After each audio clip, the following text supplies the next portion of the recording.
Krishna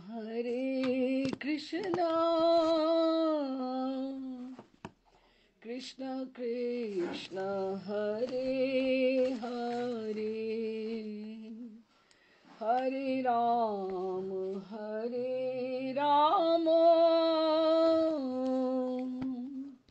Ram Ram Hare Hare Hare Krishna Krishna Krishna Hare Hare Hare Ram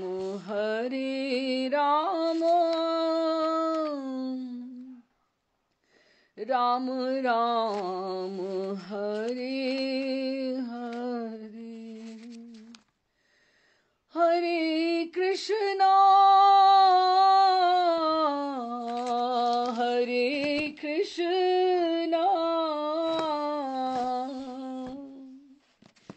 Krishna Krishna Hare Hare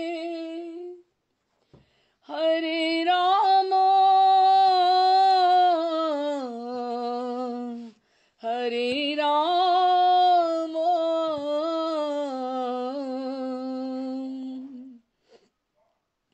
Ram Ram Hare Hare Hare Krishna Krishna Krishna Hare Hare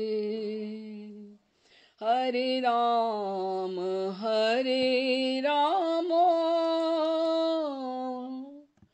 Ram Ram Hare Hare Shri Krishna Chaitanya Prabhu Nityananda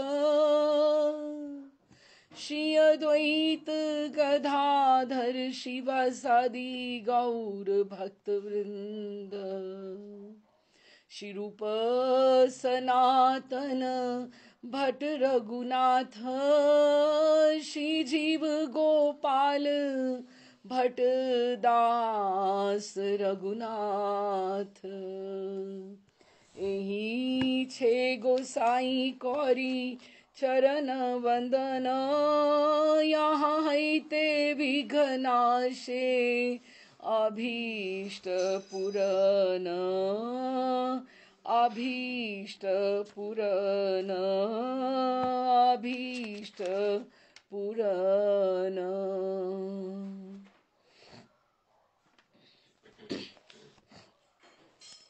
Radhe Shyam ji, आज चैतन्य लीला माधुरी का 27वां episode है।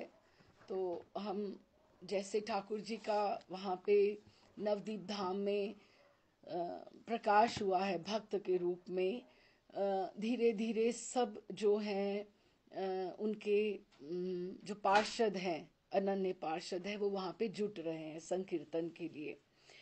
तो उसमें हमने देखा था कि नित्यानंद प्रभु भी आ गए हैं, गदाधर जी तो वही हैं, श्रीवास तो वही हैं, और अद्वैताचार्य भी अब सम्मिलित हो गए हैं।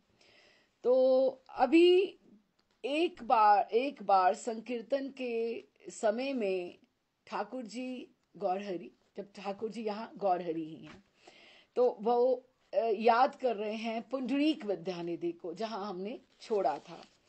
तो गौरहरि में उनका जैसे प्रकाश हुआ, और धीरे धीरे उनके बारे में भी ये बात कर रहे कि आपने संकीर्तन में ऐसे आवाहन किया, हा पुंडरीक, हा पुंडरीक, हा विद्यानिधि नहीं बोलते, प्रेम निधि बोलते हैं, प्रेम निधि। हे बाप, दर्शन देकर मेरे दुख दूर करो। कि ऐसा कौन भक्त है कि धीरे धीरे समुदाय जम तो रहा है, जुट रहे हैं, लेकिन ये कौन है? तो उन्होंने सबने जब भी ठाकुर जी का भावावेश का विश्राम जब हुआ, भावावेश का जब विश्राम हुआ, तो उन्होंने उनको पूछा कि ये कौन है, ये कौन है? तो उन्होंने उनको बताया कि गौरहरी ने बताया कि पुंडरीक विद्यानिधि जो हैं वो बहुत अभी कुछ ही दिनों में यहाँ आने वाले हैं और चट्टग्राम के निवासी हैं। तो पुंडरीक विद्यानिधि के बारे में, वो एक ऐसे प्रच्छन्न भक्त थे, उनके आचार व्यवहार को देखकर कोई नहीं समझ सकता था कि ये भक्त हैं। सब लोग उन्हें विषयी ही समझते थे कि विषयी। अब देखो, भोग और भक्ति यूजुअली साथ साथ नहीं चलते, ये सिद्ध लोगों की बात होती है। अगर भक्ति आए तो थोड़ी थोड़ी विरक्तता अपने आप आनी प्रारंभ हो जाती है, लेकिन ये ऐसे थे कि भोग और भक्ति दोनों साथ साथ ही चल रहे थे। उनके आचार व्यवहार को देखकर कोई नहीं समझ सकता था, सब उन्हें विषयी ही समझते थे। लोग समझते रहे, किंतु पुंडरीक महाशय तो सदा प्रभु के भाव में छके रहते। लोगों को दिखाने के लिए वे कोई काम थोड़े ही करते थे, उन्हें अपने ही प्यारे से काम था। उनका भीतर से उनसे प्रीति की जो डोर थी वो जुड़ी ही रहती थी। उनका भारे व्यवहार संसारी विषयी लोगों जैसा था। उनका जन्म एक कुलीन वंश में हुआ था। वो देखने में बहुत ही सुंदर थे। शरीर जो था राजपुत्रों की भांति सुकुमार था। आपको पता है ये कौन है? ये वृषभानु जी हैं, बरसाना नंदगांव के वृषभानु प्रिया जी के जो पिताजी हैं, पुंडरीक विद्यानिधि।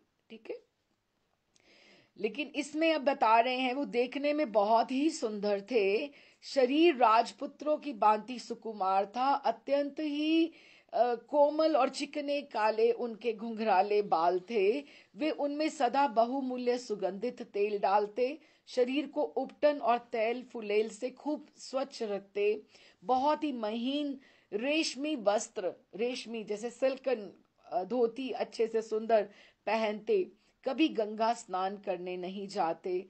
लोग तो समझते थे कि इनकी गंगा जी में भक्ति है ही नहीं, लेकिन वो हृदय में गंगा जी के प्रति अनन्य श्रद्धा रखते थे। वो इस भय से स्नान नहीं करने जाते थे कि मैं चरणों से कैसे गंगा जी को स्पर्श करूं। लोगों को जब गंगा जी में तेल फुले लगाते या अपने वस्त्रों को स्वच्छ करते या कुछ फेंकते हुए देखते तो उनको बहुत बड़ा मार्मिक दुख हो जाता था। देव अर्चन से पूर्व वे गंगा जल पान करके अपने आप को शुद्ध समझते कि अब मैं योग्य हुआ कि मैं ठाकुर की सेवा कर पाऊं।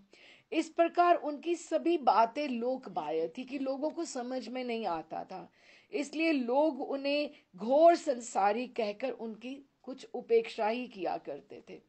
लेकिन प्रभु के जब ही आवाहन करने पर इस तरह से पुंडरीक पुंडरीक जब उन्होंने बोला तो उनको देखकर सबके मन में आया कि ऐसे ही कौन है। तो ये अब ऐसा समय था, अब आप वृंदावन में ही आप सोचें कि जैसे राजा लोग होते हैं तो उनका एक एक घर रिजॉर्ट जैसे कहीं और भी होता है। अब आप देखो वृंदावन में ही ले लें, मुंगेर वाला मंदिर है, राजा सिंधिया वाला मंदिर है, ग्वालियर राजा का गोपेश्वर महादेव की सड़क के ऊपर 200 साल पुराना मंदिर है। कि वो लोग रानी टिकारी का महल है, रानी टिकारी का महाराष्ट्र की गौशाला के पास ही है। क्यों? क्योंकि जब रानी आएगी तो धर्मशालाओं में थोड़ा ठहरेगी। उनकी प्रसन्नता के लिए राजा ने एक महल बना दिया, पुजारी ठाकुर जी वहां पर स्थापित कर दिए। तो ऐसे ही नवदीप क्योंकि एक गढ़ था, एक केंद्र था, तो वहां पे जैसे अद्वैताचार्य की अद्वैत सभा एक उनका घर था, एक शांतिपुर में घर है, एक वहां पे घर है। ऐसे पुंडरीक विद्यानिधि जी का भी एक अपना घर था इधर नवदीप धाम में।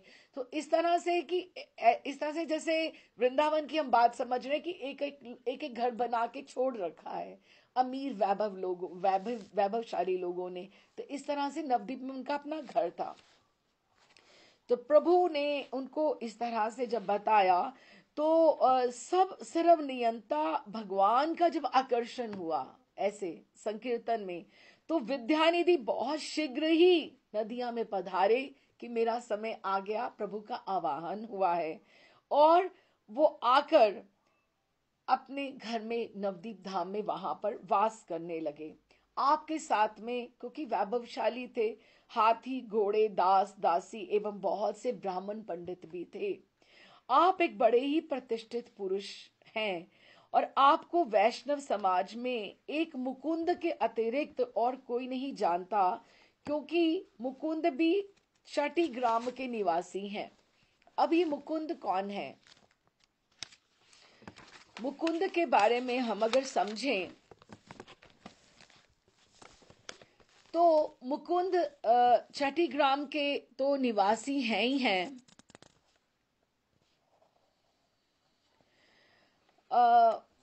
वो जिस तरह से चट्टग्राम के निवासी, जैसे प्रभु पुराना वहां से श्री हट के रहे। जगन्नाथ मिश्र हमने समझा था, उनकी दादी भी ठाकुर जी की शोभा देवी श्री हट की वहां पे थी। श्रीवास प्रभु भी श्री हट से ही वहां से इधर नवदीप धाम में आए थे। ऐसे श्री हट, श्री छठी ग्राम, ये ऐसे ही था, इकट्ठे इकट्ठे वहां गांव थे। तो मुकुंद दत्त जो है, मुकुंद दत्त जो है ये भी चट्टग्राम के थे। अब ये मुकुंद दत्त वही हैं जिनको जिनको महाप्रभु जब भी बहुत चंचलता किया करते थे तो जाते जाते छेड़ा करते थे, मुकुंद बताओ हाँ कि क्या बात है, कि तुम्हारे भगवान क्या कहते हैं, क्या ऐसे इस तरह से है। हम मुकुंद दत्त के बारे में थोड़ा सा पढ़ते हैं। हमें कवि कर्णपुर की कड़छा में ये मिलता है। ब्रिजे स्थितो गायको यो मधुकंठ मधुव्रतो, ये दो भाई हैं, मुकुंद वासुदेव। अच्छा, मुकुंद दत्त और ये वासुदेव देवो तो दत्तो गौरांग गायको, ये गौरांग महाप्रभु के गायक है, गायक है। गायकी में एक मुकुंद दास भी आते हैं महाप्रभु की पार्षदों में, लेकिन वो मुकुंद दास और हैं। वो मुकुंद दास जो हैं वो वृंदा देवी के अवतार हैं। ये जो हैं ये कौन है, अब हम थोड़ा इनके बारे में पढ़ें। ब्रिज के मधुकंठ, ब्रिज में मधुकंठ और मधुव्रत नामक दो गायक अब श्री मुकुंद दत्त और वासुदेव दत्त नामक गौरांग के गायक हैं वहां पे। और मधुकंठ एक का नाम है और एक मधुव्रत है।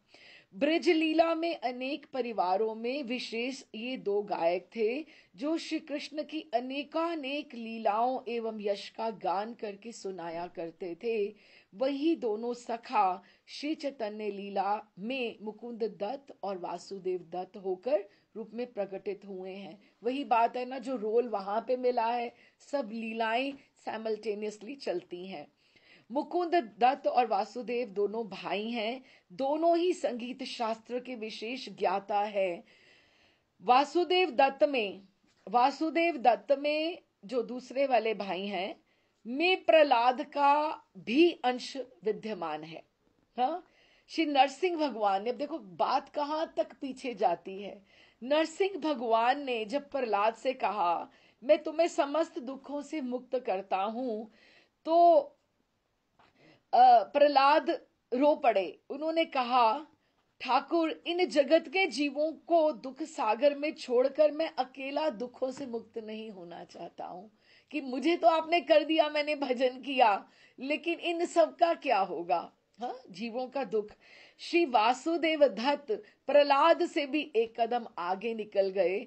एक दिन श्री महाप्रभु के चरण पकड़कर बोले, समस्त पाप मेरे सिर पर आप रख दीजिए, मैं अनेकों जन्मों तक नरकवास करके उसे भोग लूंगा और आप इन समस्त जीवों का भव रोग नाश कर अपने चरणों में स्थान प्रदान करें। कि इतने इतने अनन्य जो पार्षद हैं जीवों के कल्याण के लिए, ये अब कलयुग में इकट्ठे हुए हैं, हाँ, नाम प्रचार के लिए। महाप्रभु ने इन्हें आश्वासन दिया और कहा कि तुम्हें किसी के भी पाप अपने सिर लेने की आवश्यकता नहीं है। तुम्हारी इच्छा मात्र से, कि तुम इतने इतने तुम मेरे समीप के हो कि तुम्हारी इच्छा मात्र से ही उन समस्त जीवों का कल्याण हो गया समझो, जिसके ऊपर तुम दृष्टि करो। तभी इनकी तिरोभाव तिथि के ऊपर या वैसे प्रागट्य उत्सव के ऊपर इनके स्मरण का विधान है, क्योंकि ये कृपा में सिद्ध हस्त है कि सिद्ध दे सकते हैं, इनमें कृपा है। तो कहते आपने जिस जीवों के ऊपर दृष्टि करी समझो उनका कल्याण हो गया। वैष्णवता और दैन्यता की सीमा थे। अब श्री मुकुंद दत्त जो थे गंगा दास की पाठशाला में चैतन्य के सहपाठी थे, इकट्ठे पढ़ा करते थे, सो उनका आयु एक जैसी थी। ये अलंकार संगीत के छात्र थे और महाप्रभु व्याकरण एवं न्याय के छात्र थे। यही मुकुंद दत्त हैं जो गंभीरा में उनके लिए गाया करेंगे। ये वहां तक गए और उनके साथ पढ़े हैं। मुकुंद दत्त वहां तक जाएंगे। महाप्रभु अपने विद्यार्थी जीवन में हमें पता है परम चंचल जब रहे तो अपने साथ के विद्यार्थियों से मजा लेते थे, आनंद लेते थे। मुकुंद के संगीतज्ञ होने पर भी उसके संगीत गायन आदि के विषय में चुटकी लिया करते थे। एक दिन मुकुंद से कहा मेरे से शास्त्र चर्चा करो। हाँ, और मुकुंद को अत्यधिक प्रभावित किया। लेकिन मुकुंद जब वो आते थे ना, उनको पता था ये मेरे से शास्त्र चर्चा करेंगे, तो वो आंखें बचाकर ही निकल जाते थे कि उनको इस झमेले में पड़ना ही नहीं है। तो मुकुंद के मन में ये बहुत इच्छा थी, ये मेरे अपने हैं, मेरे साथ हैं, तो यदि ये भक्ति युक्त हो जाएं तो कितना आनंद हो। तो गया से लौटने के पश्चात जब प्रभु में इतना बदलाव परिवर्तन आ गया तो मुकुंद भी इनके इसमें हो गए थे। अब जब ठाकुर जी का 7 प्रहर या भाव आएगा तो अब तब हम समझेंगे बाकी की कथा कि मुकुंद के ऊपर किस तरह से कृपा होती है, वो बाद में आएगा। लेकिन अभी वो उनके साथ साथ थे और अभी साथ साथ ही उनके चल रहे हैं। तो इन्होंने ये वहां के थे, इनको पता लग गया चट्टग्राम से कि पुंडरीक विद्यानिधि जी आए हैं, तो आवाहन करने के लिए जिस तरह से प्रभु ने किया है, तो ये जाकर इनका मन हुआ मैं गदाधर जी को साथ लेकर जाऊं और उनको मिलाऊं। तो अद्वैताचार्य के समीप ये पहले तो अध्ययन करते थे, उनकी सत्संग सभा में अपने मनोहर गायन से भक्तों को आनंदित किया करते थे। तो अभी ये आपस में परिचित थे और ये भक्ति भाव को इनके विद्यानिधि के भक्ति भाव से वो परिचित थे कि क्योंकि पुराने जानते थे। तो गदाधर आजकल नवदीप में उन्होंने कहा तुम्हें पता है एक भागवत वैष्णव आए हैं, चलो उनका दर्शन कर आवे। हाँ, चलो चलते हैं। प्रसन्नता प्रकट करते हुए गदाधर ने कहा वाह, आपने तो मेरे पे बहुत कृपा करी। आप जिसके ऊपर मुझे लेकर जा रहे हो, इससे बढ़कर अच्छी बात और क्या हो सकती है। भगवत भक्तों के दर्शन तो भगवान के समान ही है। अवश्य चलिए, जिनकी आप प्रशंसा कर रहे हो वे कोई महान ही भागवत वैष्णव होंगे। ये कहकर दोनों मित्र विद्यानिधि के समीप चले गए, वहां गए। अब विद्यानिधि, अब आप सोचो कि किस तरह से विद्यानिधि नवदीप के एक सुंदर अपने भवन में, उनका भवन जैसे उनका था, रुचिकर था, जैसे वो एक बड़े सुंदर भवन में ठहरे हुए थे, उनका अपना भवन था। उनके रहने का स्थान खूब स्वच्छ था।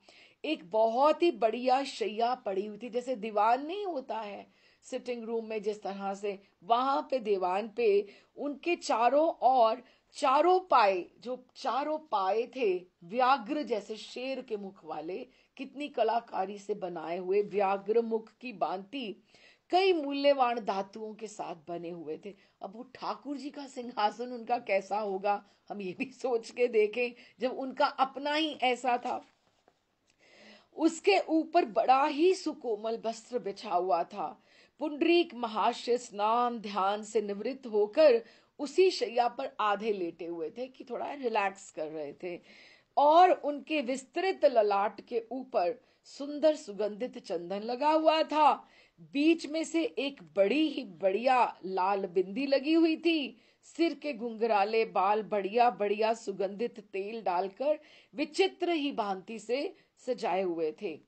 कई प्रकार के लग रहा था वो जैसे पान वो चबा रहे हैं। हाँ, पान की लाली से उनके कोमल पल्लवों के दो समान दोनों अरुण अधर और भी अधिक लाल हो गए थे। सामने दो पीकदान भी रखे हुए थे कि उठ के भी जाना नहीं पड़े। अब जैसे ठाकुर जी, अब श्रीनाथ जी के सामने अब पीकदान रहता है कि ठाकुर जी को तांबूल भोग लगता तो पीकदान झट आ जाता है। पीकदान हमारी निकुंज सेवा में भी मस्ट है कि आप ठाकुर जी को तांबूल का भोग लगाओ तो पीकदान आपको साथ में रखना पड़ेगा। अच्छा जी, तो वो पीकदान रखे हुए थे और भी बहुत से बहुमूल्य सुंदर बर्तन इधर उधर रखे हुए थे। दो नौकर पीछे मयूर पिच के समान कोमल पंखों से उनकी हवा भी कर रहे थे। देखने में बिल्कुल राजकुमार जैसा उनका वैभव था। गदाधर को साथ लिए हुए मुकुंद दत्त उनके समीप पहुंचे और दोनों ही प्रणाम करके उनके बताए हुए सुंदर आसन पर बैठ गए। मुकुंद दत्त ने के आगमन से प्रसन्नता प्रकट करते हुए पुंडरीक महाशय ने कहा, आज तो बड़ा ही शुभ दिन है जो आपके दर्शन हुए मुकुंद जी। आप नवदीप में हैं इसका मुझे पता तो था, किंतु आपसे अभी तक मैं भेंट नहीं कर सका। आपसे भेंट करने की बात सोच ही रहा था और आपने स्वयं ही दर्शन दे दिए।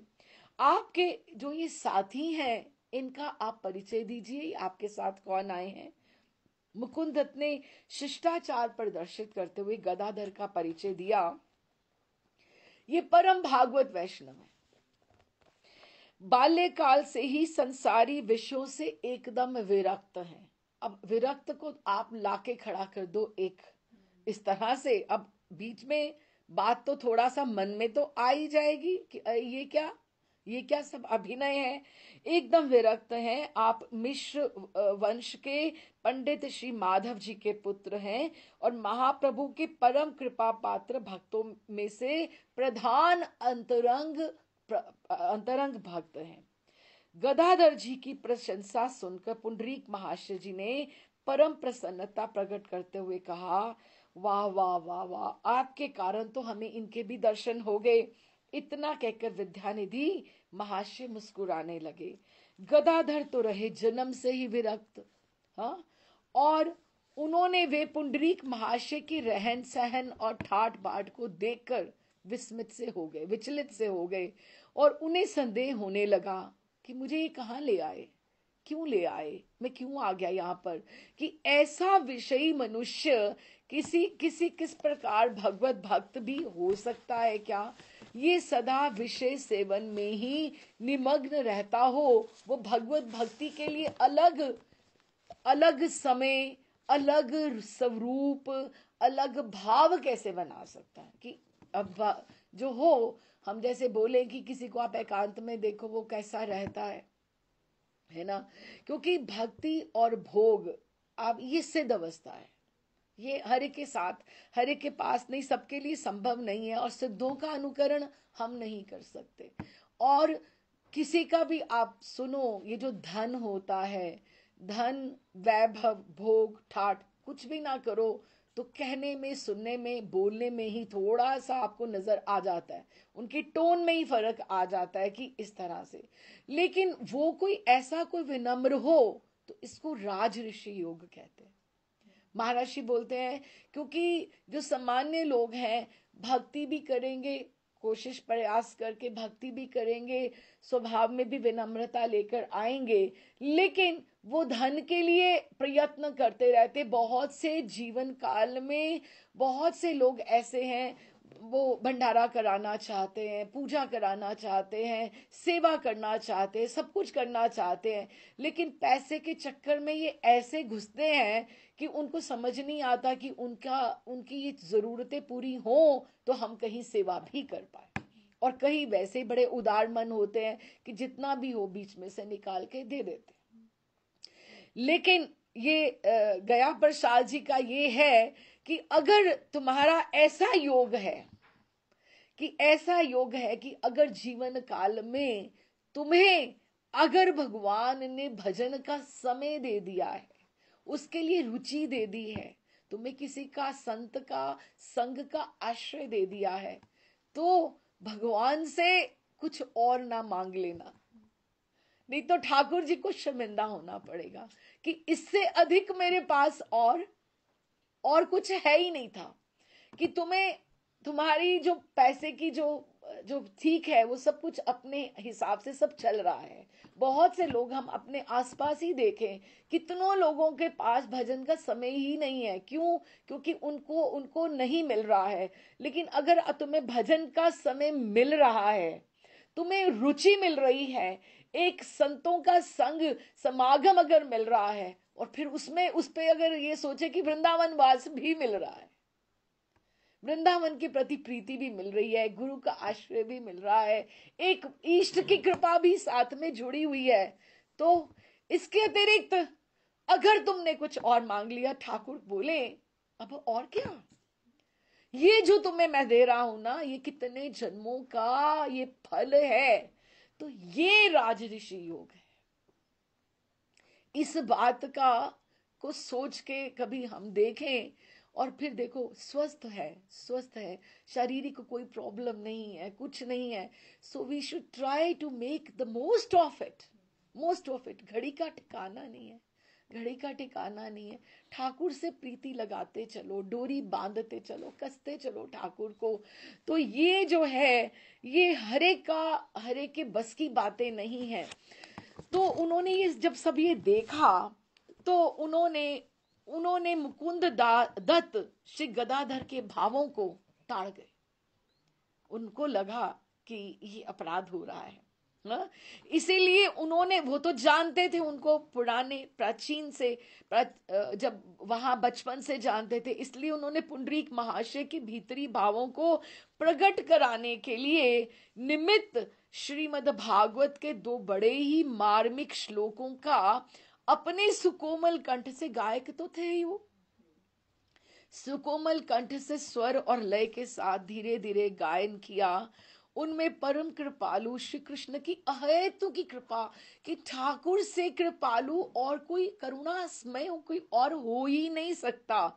उन्होंने अहेतु की कृपा का बड़ा ही मार्मिक वर्णन किया, और वे श्लोक संपूर्ण भागवत के दो परम उज्जवल रत्न माने गए, समझे जाते हैं। ये श्लोक इस तरह से थे।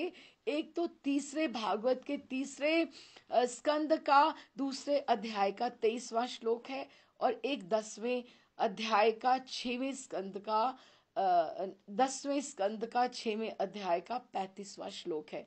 मैं दोनों ही पढ़ती हूँ, लेकिन हाथ जोड़कर, मुझे संस्कृत बिल्कुल नहीं आती है, ना मेरा स्वर है, मैं सिर्फ प्रयास कर लेती हूँ। बहुत देर हो गई जब सोचा कि संस्कृत भी सीखनी चाहिए। अब इस आयु में बस प्रयास मात्र ही है, कुछ और नहीं कर पाते, बस अपनी वाणी को धन्य कर रहे हैं ठाकुर जी की महिमा का बस गान करके। तो अशुद्धि आपको ये वाले इनमें भी मिलेगी, और बंगाली में गायन में भी मिलेगी, और जो हम दूसरे ग्रंथ भी हम पढ़ रहे हैं, जैसे आजकल हम प्रेम संपुट का भी चल रहा है, तो उसमें भी संस्कृत में प्रयास करती हूँ। बस मुझे संस्कृत बिल्कुल नहीं आती, उसके लिए अलग जन्म लेना पड़ेगा शायद सीखने के लिए बचपन से। तो ये श्लोक जो थे, अहो बकीयम स्तन कालकूटम, ये पूतना के जो वध का था, अहम बकीयम ये स्तन कालकूटम जिगांस्या प्यायाधिप्य साध्वी लेबे गतिम धात्री उचिता ततो अन्यम के वाद्यालुम शरणम ब्रजेम। एक तो ये श्लोक उन्होंने पढ़ा, और एक ये पढ़ा, पूतना लोक बाल घनी राक्षसी रुधिराशना जिगांस्या यापी हरई स्तन दत्वाय सदगतिम। अच्छा, मुकुंद दत्त के मुख से इन श्लोकों को सुनते ही अब विद्यानिधि, अब वो आप सोचो, व्याघ्र वाले पायों के ऊपर और शैया पे, और क्या उनकी उन्होंने बताया जिस तरह से लेटे हुए हैं और आराम से बैठे हुए हैं, वो एकदम से महाशय एकदम शैया से नीचे गिर गए मूर्छित होकर। इतना भाव, हाँ। एक क्षण पहले जो खूब सजे धजे बैठे हंस रहे थे, दूसरे क्षण श्लोक सुनने से उनकी विचित्र स्थिति हो गई। उनके शरीर में स्वेद कंप अश्रु विकृति आदि सभी सात्विक विकार एक साथ ही उदय हो गए, कि किसी से आप बात करो तो एकदम से उनको होना। वे जोरों से रुदन करने लगे, उनके दोनों नेत्रों से निरंतर दो जल धारा सी बहने लगी। घुंघराले कड़े हुए केश इधर उधर बिखर गए वो एकदम से, और संपूर्ण शरीर धूली धूसरित हो गया।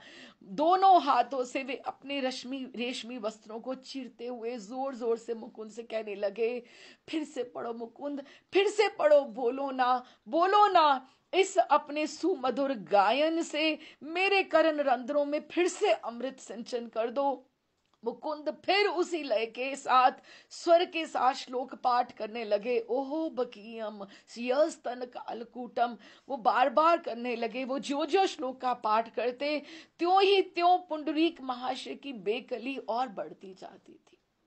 वे पुनः पुनः श्लोक पढ़ने के लिए आग्रह करने लगे, किंतु उनके साथियों ने उन्हें श्लोक पाठ करने से रोक दिया। मुझे मुझे याद आता है, कभी कभी कभी हम लोग सोचे हम ये पढ़ें हम वो पढ़ें, हमारी तृप्ति नहीं होती है। लेकिन कोई एक श्लोक पे कोई ठहर जाए जिसका मन भाव, उससे बड़ी और बात क्या। मैं प्रणाम करके बोलती हूँ, हमारे पिताजी गाजियाबाद में होते थे। दीपा गीता यहाँ पर है हमारे साथ गाजियाबाद से। मैं सबसे पहले उनके लिए ही मैंने ग्रंथ पढ़ने प्रारंभ किए। पिताजी वहाँ पे हुआ करते थे, और एक दृष्टांत तो मेरे अपने जीवन से ही है, लेकिन एक एक रुचि की बात है, रुचि की बात है। उनकी दास गोस्वामी में, रघुनाथ दास गोस्वामी के चरणों में बड़ी रतिमती थी। अभी भी अखंड संकीर्तन वहां पे चलता है राधा कुंड में, उनके ही वो सेवा वहां पे चलती है तब से बहुत साल। ये मैं 36-35 साल पहले की बात कर रही हूँ, है ना, जब हम गाजियाबाद में होते थे। तो पिताजी ने आके मुझे आवाज देनी, मंजरी बेटा आ जाओ, कुछ सुना दो। दोपहर के समय और रात्रि के समय वो मेरे को जरूर आवाज देते थे। हम लोग उन्हीं के घर में रहते थे, वहां पे टेनेंट्स रहते थे वहां पे। तो वहां पे उन्होंने मुझे आवाज देनी, और उन्होंने सुनना क्या, तू मुझे दास गोस्वामी पाद का कुछ सुनाना, दास गोस्वामी पाद का कुछ सुना। तो मैं विलाप कुसुमांजलि ले आई, मेरे पास था ग्रंथ विलाप कुसुमांजलि, तो मैं लेके आई। तो मैंने 1 या 2 श्लोक उन्होंने मेरे से सुनने, उसका सब सुनना, और रोते रोते उन्होंने सो जाना। अच्छा, वो ग्रंथ कितने श्लोक होंगे, इतना पतला सा ग्रंथ है, छोटा सा ग्रंथ है, और कितनी व्याख्या। तो मैं पढ़ती पढ़ती, वो जब भी अब सुबह 2 पढ़े, रात्रि में 2 पढ़े, बस बस लाली, वो एकदम से रोते रोते उन्होंने सो जाना। जब पढ़ हो जाना ना उसका विश्राम, पिताजी और कोई ग्रंथ पढ़ूं, अब तो इसका विश्राम हो गया। मैं उनको पूछती थी, नहीं, मैं कहा रूप गोस्वामी पाद का ललित माधव पढ़ो, विदग्ध माधव बहुत अच्छा, ये पढ़ती हूँ पिताजी, बहुत अच्छा है। हाँ, 35-36 साल पहले की मैं आपको बात बता रही हूँ। रुचि देखो उनकी, नहीं, इससे ऊपर कुछ नहीं। वो ग्रंथ मैंने उनके पास 3 साल हम रहे गाजियाबाद। वो ग्रंथ मैंने उनके लिए कितनी बार पढ़ा, कितनी बार पढ़ा, 2 कभी 3, 2, और कभी कभी तो एक ही श्लोक पढ़ती थी, तो उसमें आ जाता था कि प्रिया जी का कोई संबोधन ऐसा आ जाता था कि उनका मन अटक गया, बस कहते थे बस इससे आगे नहीं, कि उनका चिंतन ऐसा जुड़ जाता था। कहने का अर्थ ये कि आपको नहीं पता कि किसका भाव किसके साथ, हमें नहीं समझ में आ सकती कि किसकी क्या स्थिति हो सकती है। मैं उनको आज प्रणाम करके कहती हूँ, वही घर से मुझे रस ग्रंथों की प्राप्ति हुई। पिताजी के ही लाइब्रेरी में से मुझे रस ग्रंथ धीरे धीरे धीरे धीरे सब वहां पर मिले। तो वहीं से धीरे धीरे मैं अपने पास संजोती रही, अपने अपने लेके रखती रही। तो ये जो उनका जैसे ये मन है, अभी देखो बात मुझे यहाँ से स्मरण आया उनका, कि वो आगे चल ही नहीं रहे कि कोई तुम और बात करो, मुकुंद तुम वापस पढ़ो, वापस पढ़ो, 1 बार 2 बार 3 बार, अब उसमें इतना क्या है कि तुम आगे नहीं बढ़ोगे। लेकिन उनका मन ठहर गया वहां पर, उससे अधिक नहीं। और उनको इतना कहना पड़ा उनके दास दासियों को कि आप रुक जाइए, कि उनकी जो अवस्था है वो बिगड़ती जा रही है, वो विद्या निधि एकदम से वो बेहोश हो रहे हैं। और ऐसी उनकी दशा देखकर गदाधर के आश्चर्य का ठिकाना नहीं रहा कि इतनी स्थिति, उच्च स्थिति, और मेरे से कैसा अपराध हो रहा था। क्षण भर पहले जिन्हें वे संसारी विषय समझ रहे थे, उन्हें अब इस प्रकार प्रेम में पागलों की भांति प्रलाप करते हुए वे भौचक्के से रह गए। उनके त्याग, वैराग्य और उपरति के भाव को वो एकदम से उनको समझ नहीं आया कि वो अभी कहाँ, मतलब उनके बारे में जैसे वो सोच रहे थे और वो उनका किस तरह से ये हुआ। अच्छा, अब हम भी थोड़ा समझें कि अब इस श्लोक में है क्या, इतनी बड़ी बात जो उनको इतना एकदम से हो गया, ये समझते हैं। पहले हम ये सोचें कि पूतना थी कौन। पूतना थी कौन? पूतना जो थी वो पूर्व जन्म में राजा बलि की कन्या रत्नमाला थी। रत्नमाला थी।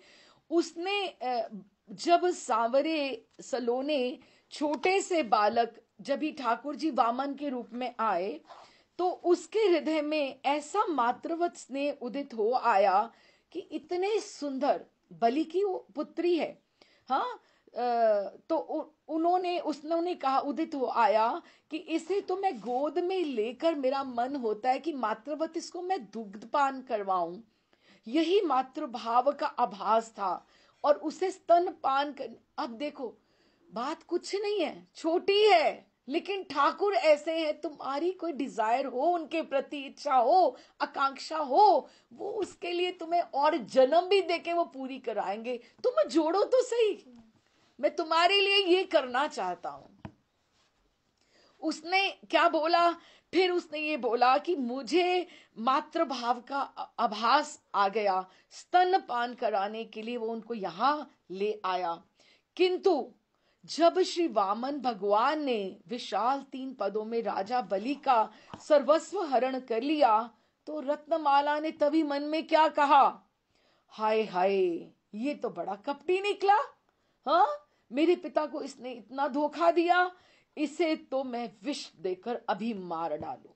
अब देखो, दोनों उसकी इच्छाएं ठाकुर के सामने उसका संकल्प हुआ। और देखो रत्नमाला, देखो हम सोच के तो देखें, पूतना पूतना हम बात करते हैं, हम देखें तो सही, देखो कितनी छोटी सी डिजायर है। कोई भी इच्छा अपने पास रखते हुए अगर हम उसको कहाँ संसार से जोड़ते हैं, किसी किसी रिश्तेदारी से जोड़ते हैं। अच्छा, इसका इतना बड़ा घर, इसको इतनी ये सुविधा, क्यों जोड़ रहे हो बिना बात के? ये ठाकुर तुम्हारी इच्छा ये पूर्ण करेंगे तो तुम करो, ये पूरा करो। लेकिन वही तुम इच्छा उनके साथ सात्विक रूप से अगर जोड़ो तो कितनी बड़ी महिमा हो जाएगी, हर बात का श्रृंगार हो जाएगा।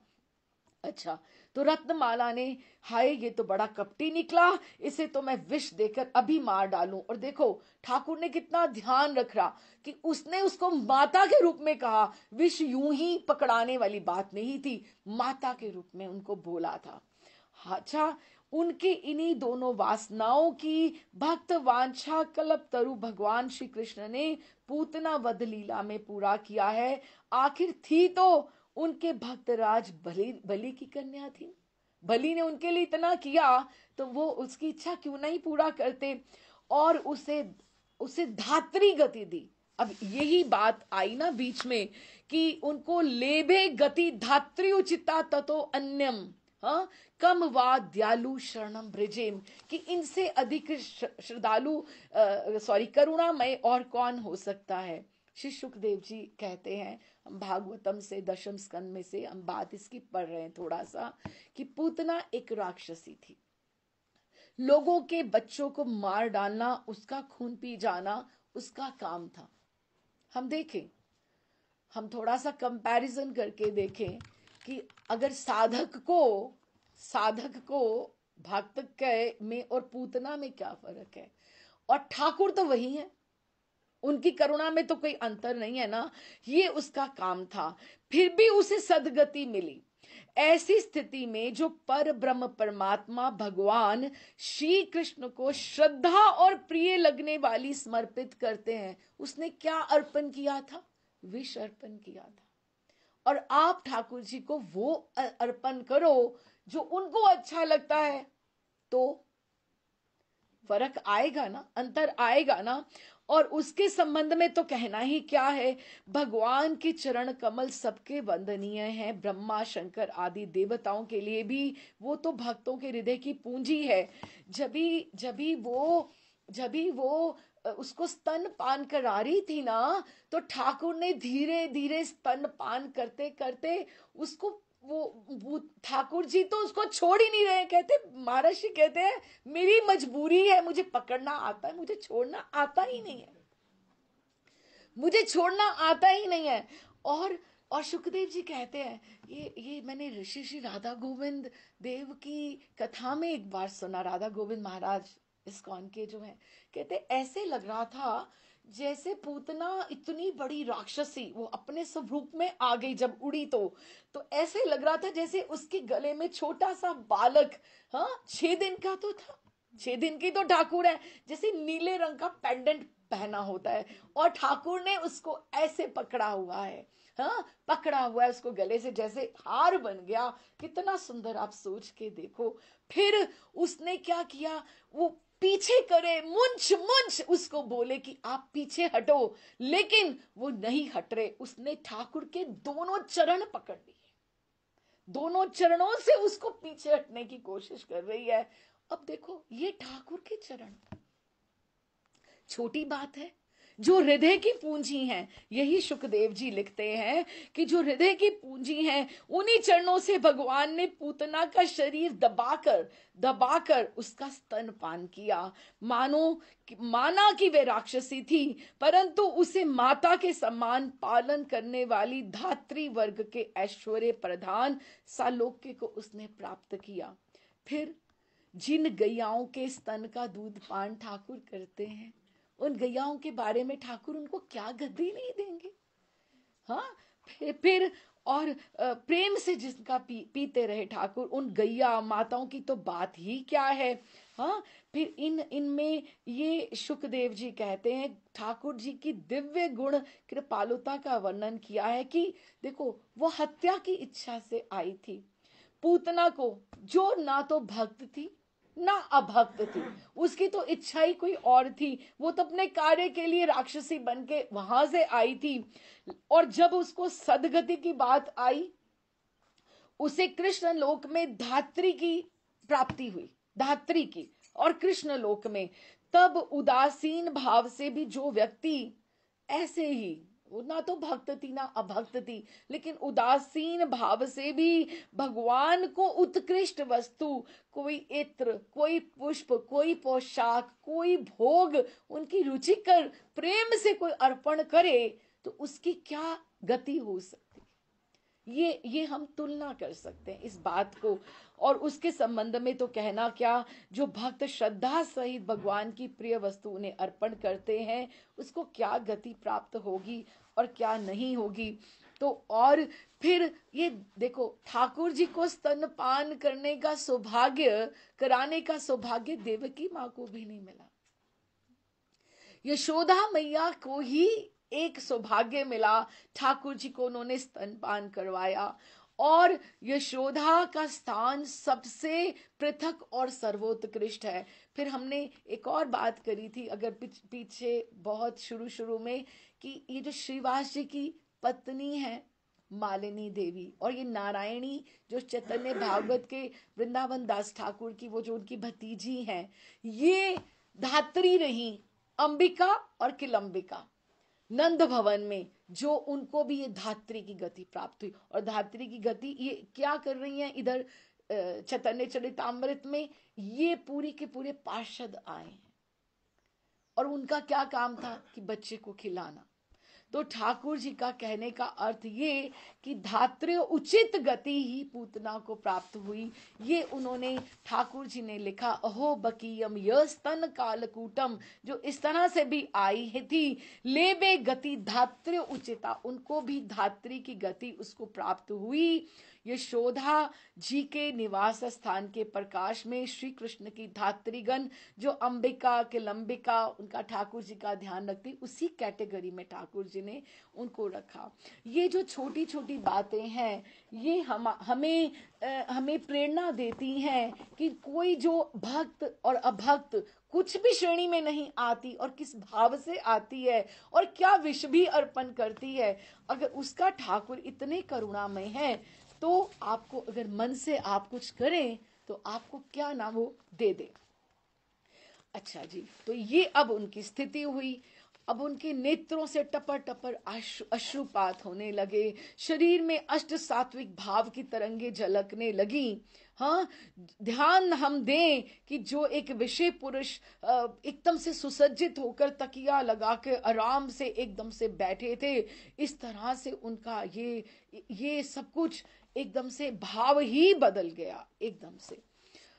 फिर ये जो श्रीमद् भागवत के श्लोक तो भक्तों के लिए वारुणी मंत्र का काम करते हैं। अब जिसका मन कहीं ठहर जाए, अब जैसे हम बोलें कोई भी श्लोक ले ले, जैसे नाम संकीर्तनम यस्य, जिस तरह से किसी का मन ठहर जाए, किसी भी वरहा पीड़म नटवर वपु, ये जो एक भी श्लोक है कोई भी, जैसे हे नाथ हे रमण, किसी का मन ठहर जाए, ये मद की तरह काम कर सकते हैं। मद अर्थात वारुणी, जैसे शराब का नशा होता है। किसी तुम एक श्लोक का, जैसे महर्षि कहते हैं कि these shlokas they are like antibiotics, you don't understand what are the compositions, लेकिन आपको स्टिल आपको वो काम करना अपना आरंभ कर देते। कोई एक श्लोक, कोई दो श्लोक ठाकुर जी की करुणा का हम स्मरण करें और उसको अपनी दिनचर्या में अगर उसको लेके आए तो श्लोकों का उच्चारण जो है अगर हमारा उसका अभ्यास हो जाए तो क्या कहना ही क्या, वारुणी की तरह वो काम करते हैं भक्ति में। गदाधर पंडित इस प्रेम योग को देखकर बड़े संकुचित हो गए, एकदम से विचार करने लगे, हाय हाय मैंने इस महात्मा की अवज्ञा करी, मैं तो बड़ा अपराधी हूँ, बस इसका प्रायश्चित तो हो ही नहीं सकता, मैं बस क्या करूं। ये विचार कर आपने निष्कपट भाव से मुकुंद से बोले, मुकुंद आज आपने सच्चे मित्र का कार्य मेरे साथ किया है, जो इतने बड़े पुंडरीक विद्यानिधि भक्त के आपने मुझे दर्शन कराए। आहा, क्या ऐसे वैष्णव त्रिभुवन में हो सकते हैं, मुझे तो विश्वास ही नहीं हो रहा है। ऐसे ही वैष्णवों के दर्शन से तो त्रिलोक पवित्र होता है। भाई, जो आज आप मेरे पास ना होते तो मैं तो परम संकट में पड़ गया था। इसीलिए कहा जाता है कि किसी संत के पास जाओ तो किसी साथ वाले अच्छे वाले को लेके जाओ, तो जो तुम्हें उसका स्वरूप तुम्हें समझा सके, ये ना हो तुम उसका सब वैभव देखकर तुम अपनी मर्यादा से ही भटक जाओ। और विषयी लोगों का सा वेश देखकर मेरी तो भावना ही घट गई थी। आपने इनका अंतर्भाव उजागर करके मेरा परम कल्याण कर दिया। वैष्णव पथ के पथिकों का कोई ना कोई उपदेष्टा, जो उसका मार्गदर्शक हमेशा साथ में होना चाहिए, परंतु मैंने तो अभी तक कोई गुरु ही नहीं किया मेरे साथ, मैंने तो दीक्षा भी नहीं ली है। अच्छा, मेरा निश्चय है अब मैं इन्हीं से दीक्षा ले लेता हूँ और अब आप इन्हीं से अपराध क्षमा कराऊंगा। अब आप देखो, गदाधर कौन है, राधा रानी और वृषभानु जी, ये संबंध तो होना ही था, है ना। तो राधा रानी जिसको गुरु माने और उनके पिताजी, तो ये तो एक स्वाभाविक एक था ना। अच्छा, आपका ये साधु संकल्प सुनकर मुकुंद अतिशय आनंदित हुए। विद्यानिधि महाशय अब तक भी प्रेमानंद में मूर्छित थे, उनको कुछ नहीं पता है। 2 प्रहर पीछे आपको बाहरे ज्ञान हुआ।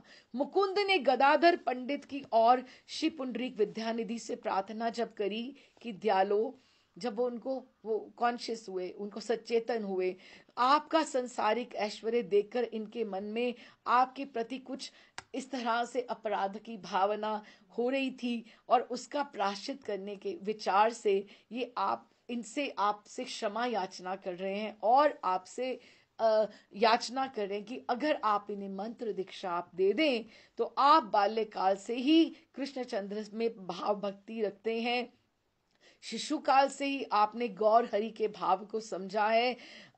ये जो गदाधर जी हैं उनकी फिर उनको भी बताने लगे कि ये कितने बड़े हैं, ये माधव मिश्र के पुत्र हैं, पवित्र कुल में इन्होंने जन्म ग्रहण किया है, बस आप ही इनके गुरु हो सकते हैं। कोई शुभ दिन देखकर आप इन्हें इष्ट मंत्र का इनको उपदेश कीजिए। ये सुनकर पुंडरीक विद्यानिधि पहले तो संकुचित हुए कि ऐसा कोई बात नहीं, फिर क्या हुआ, क्योंकि वो तो वैसे ही इस तरह से नहीं सोच रहे थे। लेकिन उनका बहुत एक बार उनका संकल्प देखकर याचना करने पर उन्होंने कहा ठीक है, आनंदित हुए, कहा कि ऐसा शिष्य बड़े भाग्य से मिलता है, बड़ी अच्छी बात है, आगामी शुक्ला द्वादशी को आपका मनोरथ सिद्ध होगा। ये संतोषजनक उत्तर पाकर दोनों आपको प्रणाम करके चरण धूलि लेकर दोनों विदा हुए।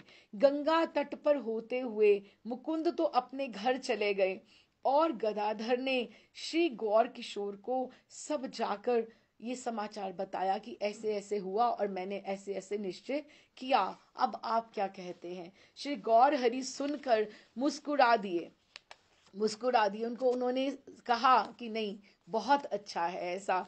तो उसी दिन रात्रि को भक्त चूड़ामणि किसी के सामने नहीं, क्योंकि उनमें ऊपर से जो भाव था वो अलग था, भक्ति और वैराग्य का जो भाव था वो भीतर का था। उसी दिन रात्रि को भक्त चूड़ामणि श्री विद्यानिधि ठाकुर ने श्रीमन महाप्रभु के दर्शन लाभ किए, उन्हें मिलने गए। आप रात्रि में नवदीप की शोभा निरखते हुए गौर हरि के घर पधारे। श्री शचीलाल गदाधर सहित आंगन में विराजमान थे, अपने घर में ही थे। दर्शन करते ही उनको प्रेम मूर्छा हो गई। आप प्रभु को दंडवत प्रणाम तक भी ना कर सके। श्री हरि की इच्छा से कुछ देर में ही सावधान होकर पतित पावन श्री गौरांग भगवान से प्रार्थना करने लगे। हे कृष्ण, हे प्राणनाथ, हे परम पिता, हे आर्तहर, इस अपराधी को और कितना तपाओगे? क्या ये पापी श्री गौरचंद्र को शीतल किरणों में भी जलता ही रहेगा कि आप जब आ ही गए हो तो आप कृपा कीजिए। हे दीन बंदो, रक्षा करो। नाथ, समस्त जगत का आप उद्धार करते हैं, आप मेरे को ही दूर ढकेल रहे हो। हाँ भगवान, आपके पतित पावन बाने की आप लाज रखो कि ये करुणामय आप सब रूप धारण करके आए हो। तो ये जो बाना आपने पहना है, जो आपने सब रूप धारण किया है, मेरे ऊपर भी कृपा करो। श्री गौर हरि अपने प्रेमी भक्त श्री पुंडरीक विद्यानिधि की करुणा वाणी सुनकर उठे और उनके हृदय से उनको लगाकर बोले, बाप, क्योंकि उनको पिताजी के स्वरूप में वो मानते थे। बाप, आपके बिना देखे मेरे नेत्र बहुत दिनों से प्यासे थे, सो आज इनकी तृप्ति हुई, आज मेरी छाती शीतल हुई। श्री पुंडरीक विद्यानिधि जी भी आज अपनी संपदा को पाकर अतिशय आनंदित हुए। श्री गौर हरि ने उनको आलिंगित किया, हृदय से लगाकर उनके श्री अंग को प्रेम अश्रुओं से अभिषिक्त किया। ये अभी वैसा भाव नहीं है कि मैं इनका जमाई हूं या मैं इनका, वो भाव नहीं है, वृंदावन वाला ब्रज भाव नहीं है, लेकिन अनन्य पार्षद का भाव है। विद्यानिधि ठाकुर गौर सुंदर को बख्शिस्तर से दूर करते और श्रीमन महाप्रभु भी इस प्रेम आलिंगन को नहीं छोड़ते। वो दोनों एक दूसरे से आलिंगन में ही रहे।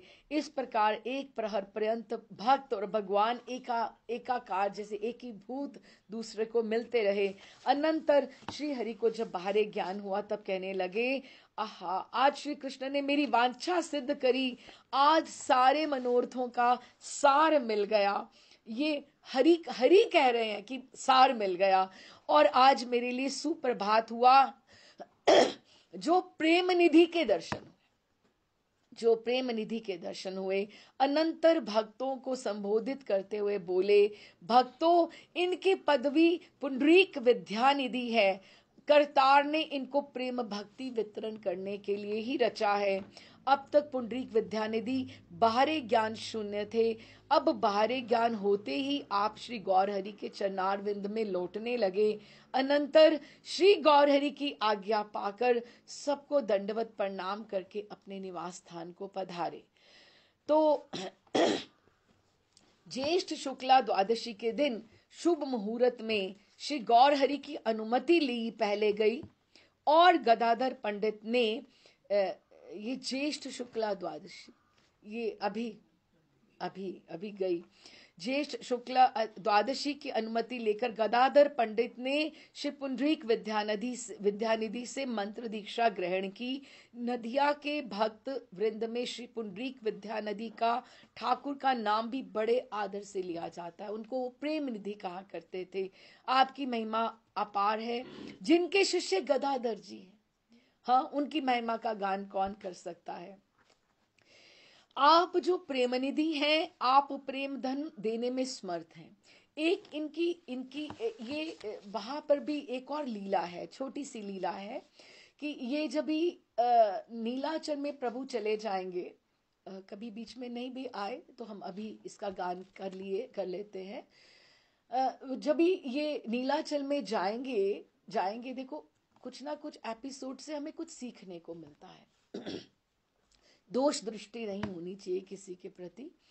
तो वहां पे जब ये नीलाचल में रथ यात्रा के समय ये जाया करते थे या उनके पास रहा करते थे, तो एक बार क्या हुआ कि जब जगन्नाथ जी बलभद्र सुभद्रा को, वो जो पुजारी वहां के हैं, उनके जो अनन्य सेवक हैं, ये भी हर कोई तो उनके सेवक नहीं बन सकता, उनका अधिकार अलग है, उनके वंशज ऐसे चलते हैं, हर कोई नहीं कर सकता।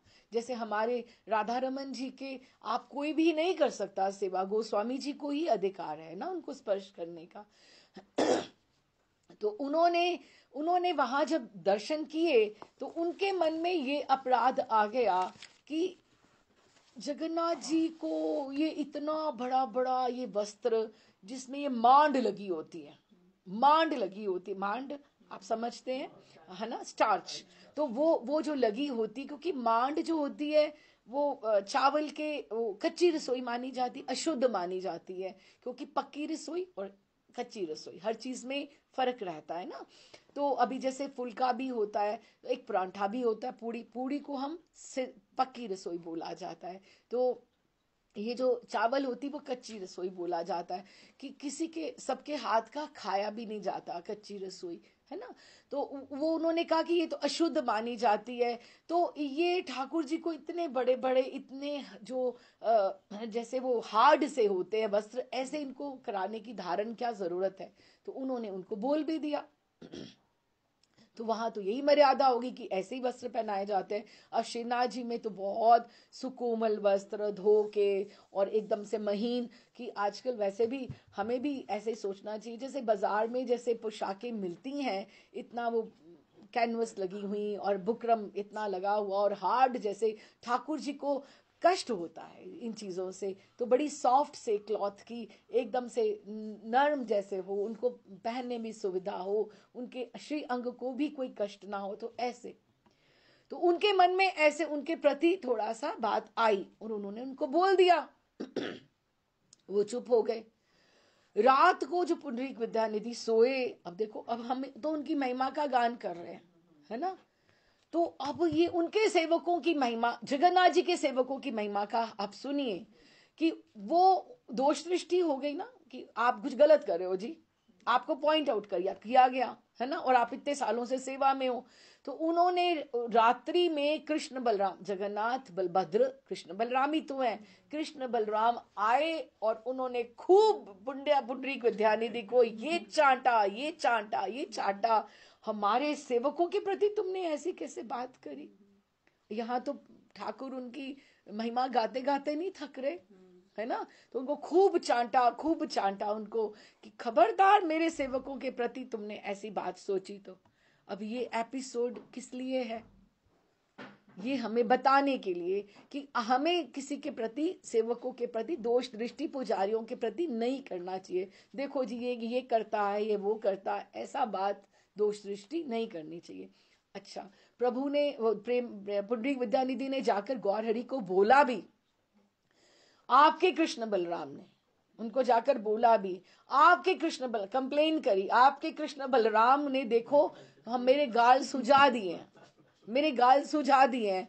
तो फिर उन्होंने खुद ही बताया और सबको समझ भी आई बात की ऐसे दोष दृष्टि नहीं होनी चाहिए। लेकिन हम ये भी तो सोचे कि कृष्ण बलराम ने उनके मन में इतनी सी भावना को पकड़ के उनको दर्शन भी दिए।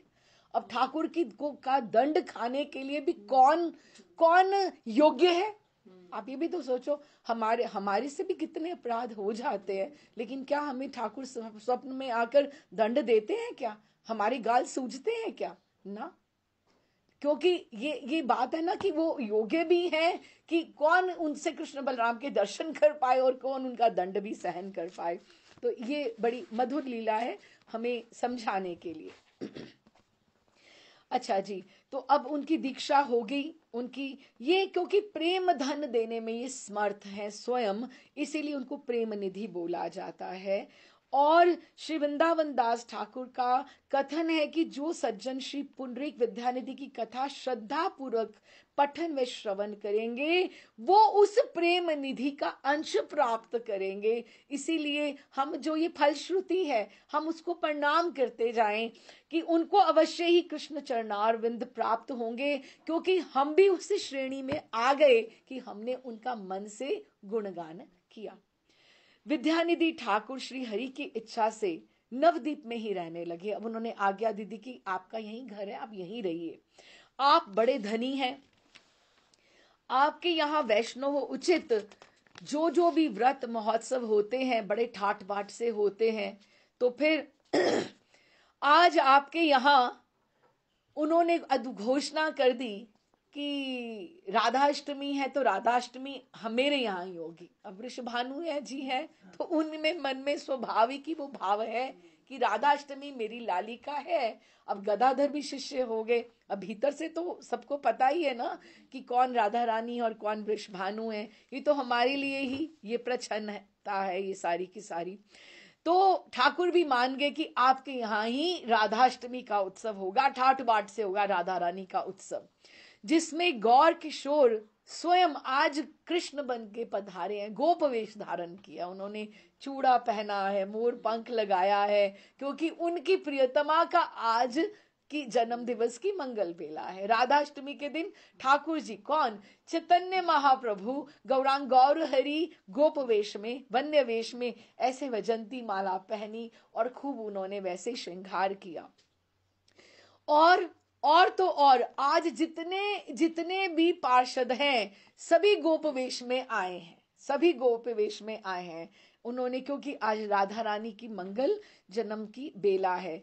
श्री पुंडरीक विद्यानिधि के आनंद की तो सीमा ही नहीं है। श्री गौर हरि को गोप वेश में और निज आंगन में जब उन्होंने नृत्य करते देखा और सबको इस तरह से सब प्रेम में मग्न ही हो रहे हैं। आप देखो ना, सोच के देखो, नवदीप में उनका घर, उनका आंगन, और ठाकुर गोपवेश में आए नृत्य कर रहे हैं, उनके साथ सब गोपवेश में उनके पार्षद जन हैं। तो कितना उनको आनंद होता होगा कि मेरे घर कोई एक जन भी आ जाए। कोई लीला वो जो रास नहीं होती, रास होती है तो वही ठाकुर घर पधारे, तो आप बुखलाए से फिरो कि कितने ठाकुर कितने सुंदर लग रहे हैं रास वाले ठाकुर। खैर उनमें भी पूर्ण भावना करनी चाहिए, वो उनमें साक्षात ठाकुर का ही आवेश होता है। और ये तो गौर हरि, तो उनका भक्त वृंद भी श्री गौर हरि की अनुपम रूप माधुरी का पान करके मतवाले हो रहे हैं कि आज ठाकुर बस गोरे हैं, इतना ही फर्क है, हाँ, और थोड़े दीर्घ भी हैं, ठाकुर हमारे थोड़े छोटे हैं उस हिसाब से। और श्री विद्यानिधि बार बार जब बार बार आती है ना, बात आती है ना, भानु के आनंद बहे, जय हो राधा रानी की, जय हो राधा रानी की, जय हो महारानी की, जब ये बार ये आता है तो पुंडरीक विद्यानिधि बार गदाधर जी की ओर दृष्टि करते हैं। क्योंकि बात तो उन्हीं की हो रही है, तो बार बार वो उनकी तरफ देखते हैं और मुस्कुराते हैं कि यही मेरी लाली है, यही मेरी लाली है। जय हो राधा रानी की, जय हो महारानी की, भानु के आनंद भये, जय हो राधा रानी की। खूब आनंद हो रहे हैं। और गदाधर क्या कर रहे हैं, ये भानु पुंडरीक विद्यानिधि ऐसे कर रहे हैं, मुस्कुरा रहे हैं, और गदाधर जी क्या कर रहे हैं, लज्जा से एकदम से मुख नीचा कर रहे हैं कि किसी को पता नहीं लगे, किसी को पता नहीं लगे। और धीरे से जाकर गौर हरि के वाम भाग में खड़े हो जाते हैं, ठाकुर जी के वाम भाग में खड़े हो जाते हैं। दोनों ही नेत्रों से प्रेम अश्रु बरस रहे हैं। भक्तों को ऐसा अनुभव होता है कि मानो ब्रिज का पुराना नाता आज प्रकट हो गया है। नित्यानंद को तो सब ज्ञात है, अद्वैताचार्य को सब ज्ञात है, और श्रीवासी को सब ज्ञात है, सब पार्षद ही हैं। सभी ऐसे लग रहा है जैसे आज ये जो नवदीप धाम का ये जो आंगन है, ये बरसाना का महल हो गया, जहाँ पे राधा रानी का उत्सव मनाया जा रहा है। क्योंकि पुंडरीक विद्यानिधि के आने से सबको ऐसा लगा है कि जैसे राधा रानी का परिकर साथ में जुड़ गया हो। नित्यानंद प्रभु युगल जोड़ी को निहार कर प्रेम में मस्त उन्मत्त नाच रहे हैं। अद्वैत प्रभु को तो प्रेम मूर्छा ही हो रही है। श्रीवास पंडित दधी हरिद्रा में सनी हुई भूमि में लोट लोट कर, दधी हरिद्रा होती है ना, हल्दी और दधी जो लुटाई जाती है, लोट लोट कर किशोरी जी की जय जयकार कर रहे हैं। नदिया वासी नर नारी वृंद उच्च स्वर से हरि ध्वनि राधा रानी का उत्सव मना रहे हैं। आज के इस महान आनंद को देखकर सब अपने जीवन को कृतकृत्य मान रहे हैं। इस प्रकार बहुत उत्साह से राधा जन्म उत्सव, राधा अष्टमी मनाया गया, और अनंतर सब भक्त वृंद प्रसाद लेकर अपने अपने घर पधारे। तो ये पुंडरीक विद्यानिधि का चरित्र का गान हुआ, बहुत सुंदर, हम उनको प्रणाम करते हैं। सब अनन्य पार्षद हैं। श्री नित्यानंद प्रभु जो हैं वो बाल्यकाल से ही मग्न मग्न रहते हैं। आपका नदिया में सब जगह ही आना जाना रहता है, कोई एक स्थान नहीं है जहाँ पे उनका, कभी तो वो जाकर गंगा दास के टोल में बैठ जाते हैं, कभी शची माँ के पास बैठ जाते हैं। तो वो रहते श्रीवास पंडित के घर में ही हैं, तथा लेकिन वो उनको पुत्र की तरह प्रेम करते हैं। नित्यानंद जी सदा बाल्य भाव में ही रहते हैं कि बिल्कुल बचपना उनका, जैसे अपने हाथ से भोजन भी नहीं करते। मालिनी देवी उनको हाथ से खिलाती हैं, खाते खाते बीच में ही भाग जाएंगे, और दाल भात को संपूर्ण शरीर पर ही लपेट लेते हैं, अवधूत भाव से ही रहते हैं। कभी मुरारी गुप्त के घर जाके पहुंच जाते, कभी किसी के यहाँ से कोई चीज लेकर खाने लगते, कभी महाप्रभु के घर आ जाते, कभी शची माता के पाँव को पकड़ लेते। विष्णु प्रिया जी थोड़ा इनसे घबराती हैं, वो थोड़ा थोड़ा हटके ही रहती हैं, क्योंकि उनको लगता है कि ये अपने भाव में ही उन्मत्त रहते हैं। तो एक दिन श्रीमन महाप्रभु ने भक्त वृंदों सहित श्रीवास आंगन में श्री कृष्ण कथा में निमग्न थे। तो एकाकी आपके मन में श्री बलराम अवतार श्री नित्यानंद प्रभु का महत्व प्रकाश करने का भाव उदय हुआ, कि उनको लगा कि मैं, जैसे पुंडरीक विद्यानिधि का उन्होंने भाव किया कि उनका भी मैं भाव बताऊं, कि उनकी इंपॉर्टेंस बताऊं। तो इसके लिए आपने श्रीवास पंडित की परीक्षा करने का संकल्प किया, और भगवान परीक्षा के बिना किसी को भी नहीं छोड़ते। तो आपने कृत्रिम रोष प्रकट किया, ऐसे ही क्रोध करते, कहते श्रीवास तुमने इस अवधूत को अपने घर में क्यों रख छोड़ा है? तुम्हें ऐसे जो ये लोग होते हैं ना, तुम पुत्र की तरह उनको प्यार करते हो, ये कौन जाने कहाँ से आए हैं, कैसे हैं, और इनको साधुओं की तरह गंगा किनारे पर कुटिया डाल के रहने दो। साधु की तरह घाट पर रहें, वहीं मांग कर खाएं। साधुओं का किसी के घर में रहने का तो कोई काम ही नहीं है। इस विषय में आपका क्या विचार है? क्या आप मुझसे सहमत हैं कि आपको इस तरह से करना चाहिए? क्योंकि देखो श्रीवास, मैं सोचता हूं कि तुम उदार प्रकृति के हो, शांत कुलीन गृहस्थी हो तुम, ब्राह्मण हो, और इनकी तो जाति का भी पता नहीं है। इनको रखना ये क्या तुम्हारे को शोभा देता है? जो तुम अपने कुलशील की रक्षा चाहते हो, तो शीघ्र ही इस अज्ञात कुलशील अवधूत को अपने घर से तुम निकाल दो। ये बोले ठाकुर, मैंने तुम्हें सावधान कर दिया, मैंने तुम्हें सावधान कर दिया। श्रीवास पंडित की परीक्षा हो रही है नित्यानंद प्रभु की तरफ के लिए। श्रीवास पंडित ने कुछ हंसते हुए हाथ जोड़कर प्रार्थना करी, प्रभु इस दीनहीन ब्राह्मण की इतनी कठिन परीक्षा तो उचित नहीं है ना। आप ऐसे कह रहे हो भगवान, जो आपको एक दिन भी भजन जो आपका कर लेता है वो मुझे प्राणों से प्यारा हो जाता है। और फिर नित्यानंद तो आपके अभिन्न क्लेवर है, आप ही का डायरेक्ट एक्सपेंशन है, आपका अभिन्न क्लेवर है, आपकी ही स्वरूप है। क्या ये मैं नहीं जानता हूं?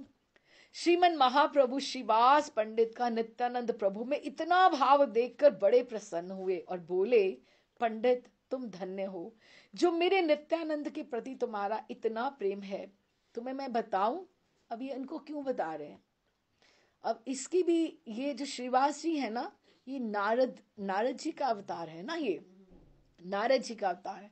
और नारद जी का क्या है कि नारद जी जगह जगह पे जो बात करते, जो डोलते हैं, फिरते हैं, ये उनको एक जैसे आप एक लीफलेट बना के आप किसी को दे दो, वो बांटता जाएगा, सब जगह सूचना पहुंच जाएगी। अब श्रीवास जी को बताने का यही कारण है कि मैं इनको नित्यानंद की जो है गौर निताई साथ बोले, अब गौर गदाधर भी बोले, लेकिन गौर अद्वैत तो नहीं बोले, गौर श्रीवास तो नहीं बोले, या गौर विष्णु प्रिया बोले, वो अलग भाव से बोले युगल जोड़ी के रूप से।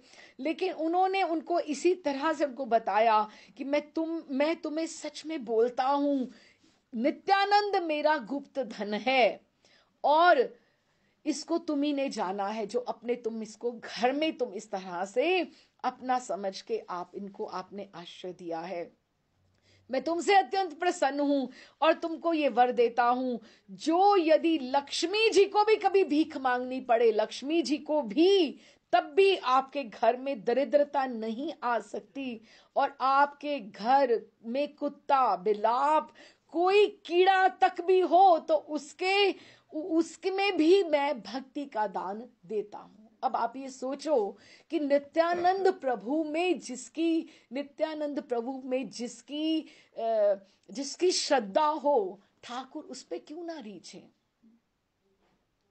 उन्होंने जब कीड़े तक की भी बोल दिया, घर का कुत्ता बिल्ली बिलाए जो बोला, और उन्होंने कहा आज अपने, और क्या बोला, मैं तुम्हारे हाथ में नित्यानंद प्रभु को सौंपता हूं, मेरा गुप्त धन तुम्हारे पास है, सावधान होकर मेरे इस धन की रक्षा करना।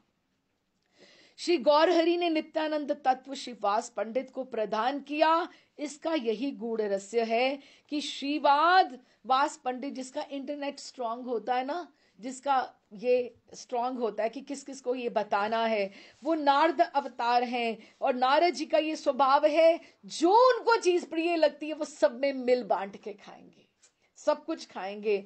जो पिक्चर्स में या ड्रामाज में जो उनका स्वरूप दिखाया जाता है, ये उसकी भर्त्सना करनी चाहिए। नारद जी बहुत सुंदर हैं, बहुत बड़े भक्त हैं, उनका तो नाम वाणी में, संगीत में उनका इतना अधिकार है, और इतने देखो कितना बड़ा है श्रीवास आंगन, उनका घर चुना उन्होंने, जिस तरह से नृत्य रोज होता रहा, संकीर्तन, तो वो रूप नहीं है उनका। आप कभी ग्रंथ अच्छे से पढ़ो, किसी को ऐसे नहीं कहना चाहिए अरे तू तो नारद मुनि है, ना, गलत बात है, अपराध है। नारद अवतार हैं, और नारद जी का ये स्वभाव है, अपनी प्रिय वस्तु, और उनकी प्रिय वस्तु कौन है? भगवत नाम। उस भगवत नाम के बिना भगवत गुणगान, उनके कितने कितने बड़े चेला हो गए, है ना। तो उनको भगवान से स्वभाव है कि उनकी प्रिय वस्तु जो उनको भगवान से मिलती है वो तुरंत संसार में बांट देते हैं। अब श्री गौरहरि ने नित्यानंद प्रभु की महिमा जगत में प्रकाश करनी है, ये उनका आशय था।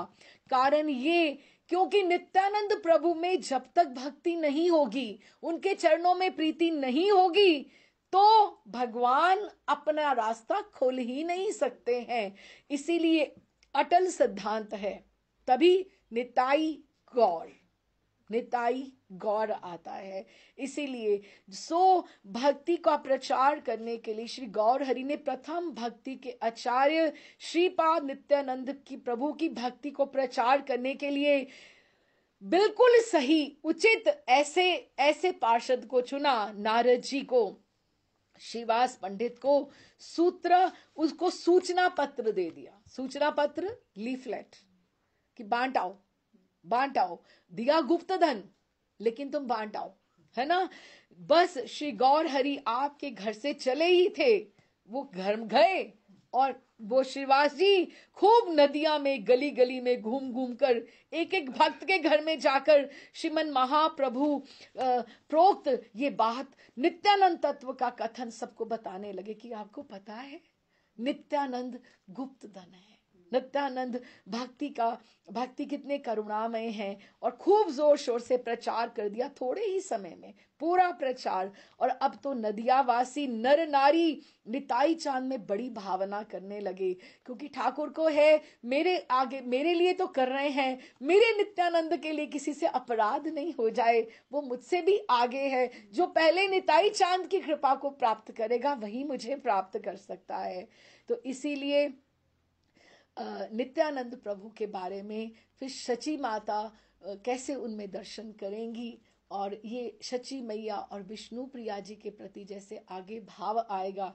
पुंडरीक विद्यानिधि जी का हो गया आना और उनका समागम, तो हम फिर अगले चैप्टर में या अगले सेशन में हम नित्यानंद प्रभु किस तरह से शची माँ के ऊपर कृपा करेंगे, क्योंकि वो विश्व रूप के रूप में उन्हें देखती तो है लेकिन उन्होंने वो रूप नहीं देखा है, क्योंकि वो तो संकीर्तन पे जाती नहीं है, उनको इतना पता ही नहीं है। तो किस तरह से वो आगे उनका होगा, तो फिर हम उसका आस्वादन करेंगे। Radhe Shyam ji, thank you.